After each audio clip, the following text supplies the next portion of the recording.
Change your heart, change your life, change the planet. Hey everybody, it's Tim Van Orden at Williams College Track in Williamstown, Massachusetts.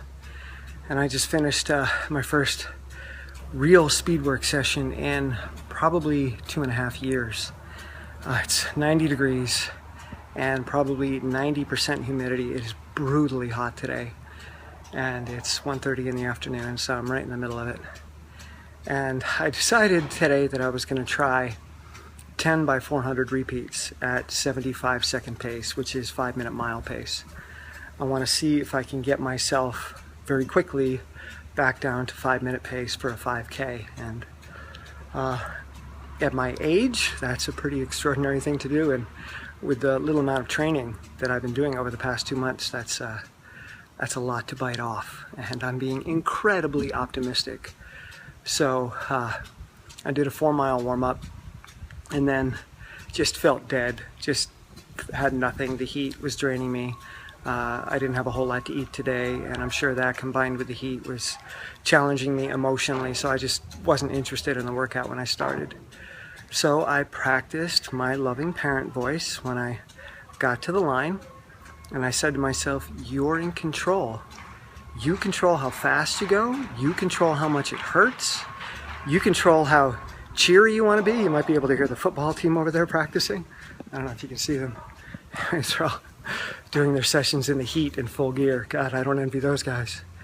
Anyway, I talked myself into doing the first one, and I said, you know what, just be gentle. Go out, pick up the pace, but you're in control. Just feel the breeze. Feel the breeze. Feel what it's like to move quickly. So I increased the pace, and I went through the first 400 in 85, which is 10 seconds slower, but still not a bad pace. That's a 540 pace. So it's not terrible. Good way to warm up. And then on the warm down lap, I do 1 lap warm down in between each. I said, okay, let's do a little bit more.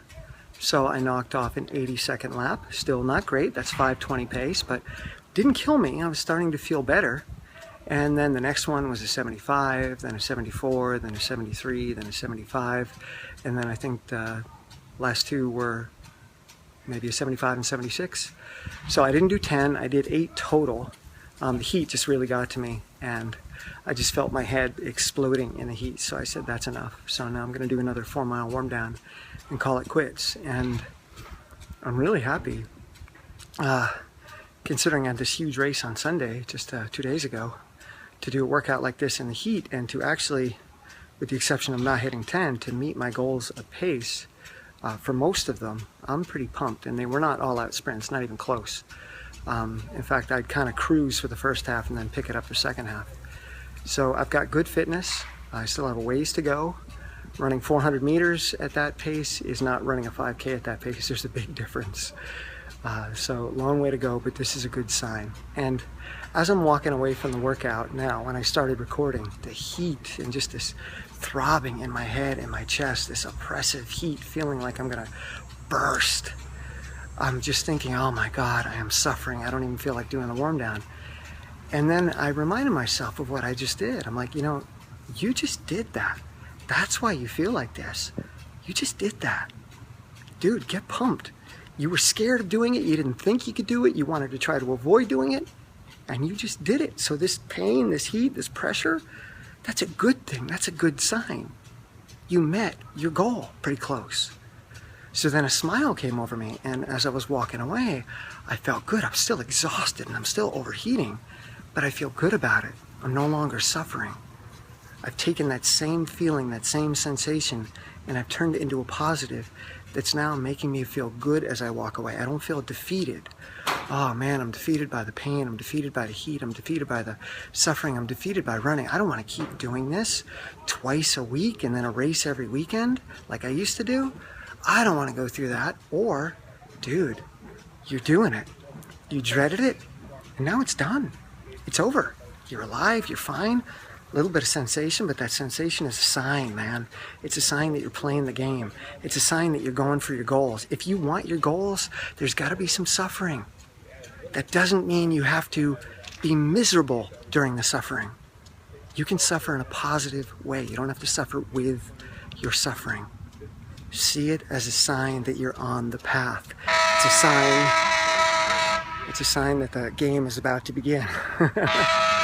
Exactly. That's what it is. It's a sign that the game is on. So let's go out there and let's feel those sensations. Let's feel those physical sensations that are not comfortable. That's a sign you're stretching.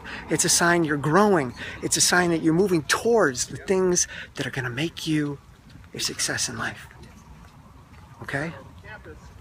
So as I walk out into beautiful Williamstown now, I'm going to go enjoy a smoothie at the cafe up here to warm down and then celebrate the rest of the day. I'm in the game. Watch out, here I come. Well, yesterday I threw my hat in the ring and did a race just to see where I'm at, to gauge my fitness and to see how these past 2 months of training have been going.